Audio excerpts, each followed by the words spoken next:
बिस्मिल्लाहिर्रहमानिर्रहीम, अस्सलाम वालेकुम। मैं हूं गुलफाम चौधरी। आप देख रहे हैं मेरा फेसबुक पेज और यूट्यूब चैनल। पाकिस्तान की सियासत में अहम तरीन डेवलपमेंट हो रही हैं और मुसलसल डेवलपमेंट्स मुतवक्के हैं। यकीनी तौर पर जो पाकिस्तान के हालात हैं वो यकसर बदलने जा रहे हैं और बड़ी बड़ी तब्दीलियाँ मुतवक्के हैं। इस हवाले से हमारे साथ मौजूद हैं सिद्दीक जान साहब। उनसे जानते हैं क्या डेवलपमेंट हुई हैं, पहले उनकी बात सुनते हैं फिर उस पर बात करते हैं। तो ये तो आईनी बेंच को हुकूमत ने बना लिया किराए का कातिल कि अब उन्होंने कहा है कि जी या वो बंदा जिसको आप पैसे दें और वो कोई भी जिम्मेदारी अपने सर पे ले ले। अब 26 नवंबर को भी हुकूमत कह रही है कि वो आमिर फारूक साहब का ऑर्डर था और उसकी बेस पे हमने 26 नवंबर को जो भी किया उसकी बेस पे किया। ये जो इन्होंने सफ़ीरों को जो ब्रीफिंग दिया उसमें आमिर फारूक साहब का ऑर्डर दिखाया है। और जहाँ तक इन्होंने ये वाला है मिलिट्री कोर्स वाला वो आईनी बेंच पे डाल दिया।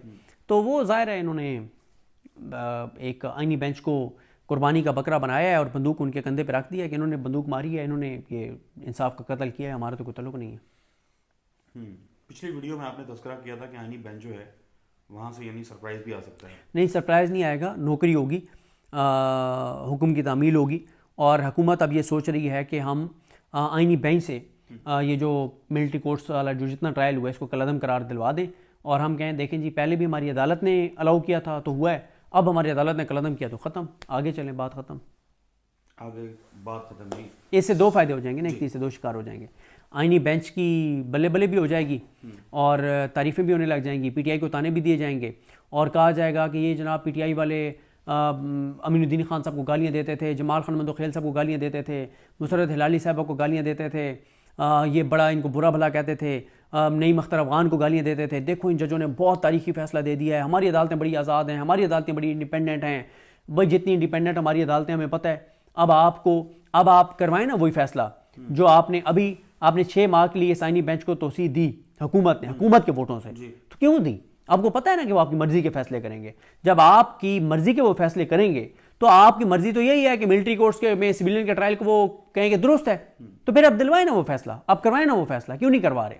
तो बात यह है कि यही हमारी बदकिस्मती है। अब आप देखें कि हमने शायद पिछली वीडियो में बात की थी नासिर जावेद राना साहब की कि नासिर जावेद राना साहब 23 को फैसला सुनाने का कहते हैं। इस्टेब्लिशमेंट के करीबी सहाफ़ी जो हैं वो पहले बता देते हैं और जज साहब जो है वो 36 घंटे बाद कहते हैं कि हाँ मैं फैसला नहीं सुना रहा, तो फिर यही होगा। मैं ना इससे पहले एक बता चुका हूँ कि वो आंखों के ऑपरेशन वाली बात है ना कि आप वाजे करके लोगों को बता रहे हैं कि इंज होता है। हाँ नहीं, वो इमरान खान ने तो पाकिस्तानी कौम की आंखों का ऑपरेशन कर दिया, पाकिस्तान की कौम कुछ कहने लगे। मैं एक और बात बताने लगा था। हमारे एक दोस्त ने एक शख्सियत को, एक इदारे की शख्सियत को फ़ोन किया, एक सिविलियन इदारा है वो, वहाँ से इमरान खान शायद दस्तूर पे वो भी है, तो इमरान खान साहब के ख़िलाफ़ उनको पता चला कि जी कल फैसला आएगा, तो उनको बताया गया कि कल तुसी जनाब तैयार रहने, फटे शटे तैयार रखने आपने चैनल दे और कल इमरान खान के ख़िलाफ़ फैसला आएगा। तो उन्होंने उस शख्सियत को फ़ोन कर दिया जो उस इदारे की सरबराह हैं कि सर वो कल आप फैसला सुना रहे हैं। उनकी बड़ी दोस्ती है उनके साथ थी, तो उन्होंने कहा नहीं, उन्होंने कहा सर आप सुना रहे हैं। वो सीरियस हो गए, लड़ पड़े, कहते हैं यार अजीब बात है, सुनाना मैंने या तुमने सुनाना है? मैं कह रहा हूँ नहीं सुना रहे। अच्छी खासी उनकी बहस भी हो गई, वो नाराज़ भी हो गए कि यार तुम अजीब बंदे हो, मैं तुम्हें कह रहा हूँ मेरी ज़बान पे एतबार करो कि नहीं सुना रहे, तुम ऐसी बात कर रहे हो, तुम्हारे साथ मेरा तल्लुक है, मैं तुम्हें बता देता। 12 बजे उनकी बात हुई है और शाम 6-7 बजे खबर आ गई कि कल वो फैसला सुना रहे हैं 12-1 बजे। तो यानी उस बेचारे उस इदारे के सरबराह को खुद भी नहीं पता था कि मैंने कल फैसला सुनाना है। शाम को उनको बताया गया कि कल आपने फैसला सुनाना है और उनको बताने से पहले जेल में डाल दिया होगा ना कि एरेंदा है फैसला सुनाना। ठीक है, नहीं नहीं नहीं नहीं नहीं ठीक है, वो हाँ वो उन्होंने नहीं जहन में डाला था, वो आप लेटर नोट पे कह रहे हैं। उन्होंने तो यानी उनसे पूछा तो वो फिर वही हुआ उनको, यानी यार पहले उसको तो बता दो बेचारे जैसे फैसला सुनवाना है, उसको बताया नहीं है। मीडिया को पहले बता दिया कि कल फैसला आना है इमरान खान के खिलाफ। उन्होंने उससे पूछा, उसे पता ही नहीं था। बाद में इतना एम्बेरस हुआ, उनके तल्लुक ही खराब हो गया हमारे उस दोस्त का और उस आईनी इदारे के सरबराह का।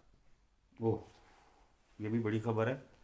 लेकिन मसला देखें ना सदीक साहब, मसला ये भी एक दुख की जो बात है नाज़रीन, वो जिस पे मैं ज़्यादा बात करना चाहता हूँ, बहुत सारे इशूज़ हैं पाकिस्तान में, यानी एक के बाद जिस तरफ नज़र डालें वो जड़ा पट्टो लाल, वो वाली बात है। तो जो असल इश्यूज़ हैं, अवाम के इश्यूज़, वो तो इस मुल्क में इग्नोर होकर रह गए। और माजरत के साथ पाकिस्तान तहरीक इंसाफ का जो अपोजिशन एज अपोजिशन जो रोल रहा है, अपना खान साहब का क्राइसिस, पीटीआई का क्राइसिस, उसको एक साइड पर रख दें, कानूनी अदालती जंग जो है, अवामी इश्यूज़ पे बोल नहीं रहा पाकिस्तान में। सर बिलावल भुट्टो ने इंटरनेट के ऊपर बात की है, वो कहते हैं कि मेरे इंस्टाग्राम पे आके मुझे बताओ, टैग करो मुझे मेरे ट्विटर पे आके। और वो ना बिलावल भुट्टो जरदारी से बड़ा भी सियासी तौर पे अहमक आदमी नहीं है, और वो लोगों को जाहिल समझता है, बेवकूफ़ समझता है। हालांकि जाहिल ये खुद हैं, ये लोगों को जाहिल और बेवकूफ़ समझते हैं। सबसे बड़े जाहिल और बेवकूफ़ ये खुद हैं। ये लोगों को समझते हैं ना कि लोग मतलब इनको पहचानते नहीं है। एक तरफ पीपल्स पार्टी बैठ के इधर फायरवॉल और ये सारी चीज़ों को सपोर्ट करती है, जरदारी बैठ के ऑर्डिनेंसेस जारी करता है, जरदारी बैठ के और साइन करता है, और बिलावल कहता है कि जी ये हुकूमत कर रही है। ओ भाई आप छोड़ दें ना हुकूमत को, आप छोड़ दें। आप जो आपके जो गवर्नर लगे हुए हैं, आपका बाप, तुम्हारा बाप सदर बना बैठा है, छोड़ दो ना ये ओहदे, अलग हो जाओ ना हुकूमत से। झूठ बोलते हो। अभी तुम्हारे बाप ने वो शहबाज शरीफ के साथ बैठ के और कहा है कि हमें पंजाब में ये चीजें दो, ये ओहदे दो, ये ट्रांसफर पोस्टिंग दो। ठीक है, हाँ ठीक है। तो अभी तक तुम जो है वो उधर से हुकूमत को भी ले रहे हो, इधर से तुम नौजवानों के सामने अच्छे बन रहे हो। हालांकि नौजवान बेवकूफ नहीं है, ये बेवकूफ हो सकता है, नौजवान बेवकूफ नहीं है। दूसरी आपने तहरीक इंसाफ की बात की, किसानों का मसला कितना बड़ा मसला है, पंजाब का सबसे बड़ा मसला है किसानों का।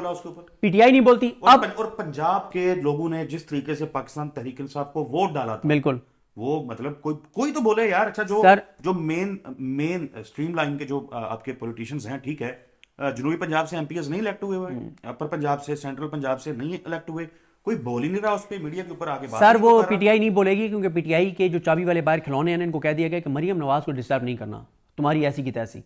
ये नहीं बोलेंगे मरियम नवाज के खिलाफ, उसकी हुकूमत और नवाज शरीफ के खिलाफ नहीं बोलेंगे। खिलाफ इशू तो उठाएं यार सर। वो मतलब इशू उठाने का मतलब इनके खिलाफ बात करना है ना, मरियम नवाज के काश्तकार के साथ जो हो गई है सर, ये नहीं बोलेंगे।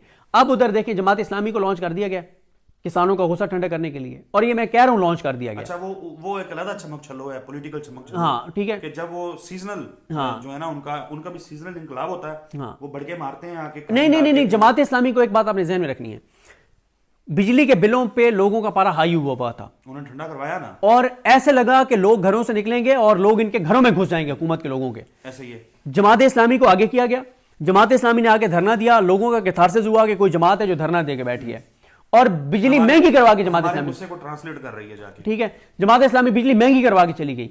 अब भी 26 नवंबर पर जमात इस्लामी नहीं बोलेगी, जो पाकिस्तान के हकीकी इश्यूज हैं उनके ऊपर नहीं बोलेगी।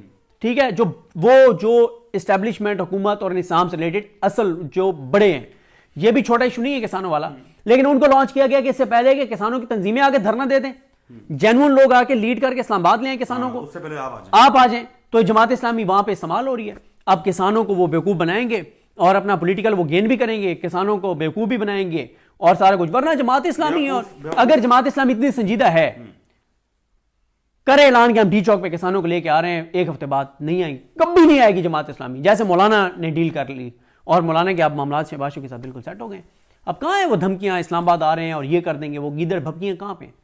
तो मौलाना साहब हो, जमात इस्लामी हो, इनको सिर्फ इसलिए या अच्छा पीटीआई की लीडरशिप मैं आपको बता दूं, पीटीआई की लीडरशिप जो है ना, उनसे ये तो जरूर है कि ये मसले हाईलाइट नहीं हो रहे, लेकिन ये नहीं हो रहा कि इमरान खान की स्पोर्ट बेस खत्म हो रही है, क्योंकि इमरान खान डटा हुआ है लोग। अच्छा, लेकिन मौलाना साहब नहीं तो जो पंजाब के लोगों ने वोट दिया है, मैं कहता हूं, और मैं इसमें कोई दो राय नहीं है कि पंजाब। जी बिल्कुल, जिस तरह से आपने सिद्दीक जान साहब को सुना कि आइंदा आने वाला जो हफ्ता है, ये चंद दिन है, ये पाकिस्तान की सियासत में कितने अहम है, और इसमें जो पाकिस्तान की सियासत है उसमें कितनी बड़ी तब्दीलियां मुतवक्के हैं।